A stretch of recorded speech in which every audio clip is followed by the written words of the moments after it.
India on Tuesday mounted a sharp attack on Pakistan during a virtual meeting of the UN Office of Counter-Terrorism, accusing it of sheltering and supporting terrorists, and pushing a false narrative on the situation in Jammu and Kashmir. Mahavir Singhvi, Joint Secretary, Counter-Terrorism, in the External Affairs Ministry who led the Indian delegation for the webinar organized by the UN body, pointed out the meeting was being held on a day when the Indian embassy in Kabul was attacked by a Pakistan-backed terror group 12 years ago, and Indians and Afghans were killed. It is very unfortunate that a country which perpetrated terrorist attacks in Mumbai, 2008, Pathanki, 2016, Uri and Pulwama, is now preaching to the world, Community Singhvi said in his intervention during the meeting with the theme, The Global Scourge of Terrorism. Assessment of high-risk threats and trends including the rise of violent extremism and hate speech in a pandemic environment. While the world is coming together to battle the pandemic, it is unfortunate that Pakistan, a state which sponsors cross-border terrorism, continues to use every opportunity to peddle false narratives and make baseless, malicious and egregious allegations against India, and interfere in our internal affairs, he said, adding that the statement by Pakistan's representative at the meeting was part of this pattern. Singhvi added, even as Pakistan provides shelter and support to terrorists, it continues to peddle a false and motivated narrative on the situation in the Union territory of Jammu and Kashmir. It is seeking to portray its military, financial and logistical support to cross-border terrorism against India as a freedom struggle. It is also peddling misinformation about India's domestic legislation and policies.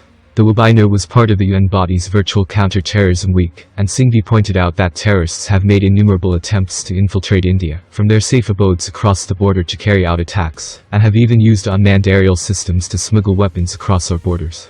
At the global level, terrorists have tried to exploit financial and emotional distress caused by the pandemic, and use the increased presence of people online and on social media, to disseminate misinformation through hate speech, fake news, and doctored videos, he said.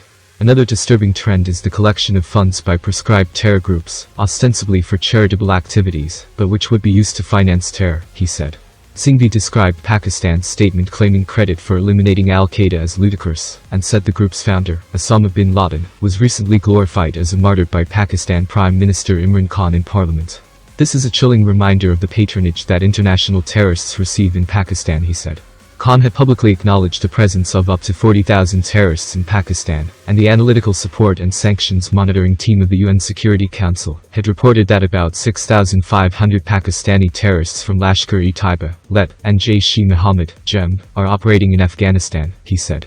Pakistan's role as the epicenter of terrorism has been well documented by numerous international organizations, including the UN and FATF. Unlike Pakistan, India does not make any distinction between terrorists, and invariably condemns terror attacks anywhere in the world, including the one in Karachi, referred to by Pakistan's representative in his statement, Singhvi said. The Indian official also criticized human rights violations in Balochistan, Khyber Pakhtunkhwa and Pakistan-occupied Kashmir, and the discrimination against religious and cultural minorities. Don't forget, like the video, please, share, and subscribe.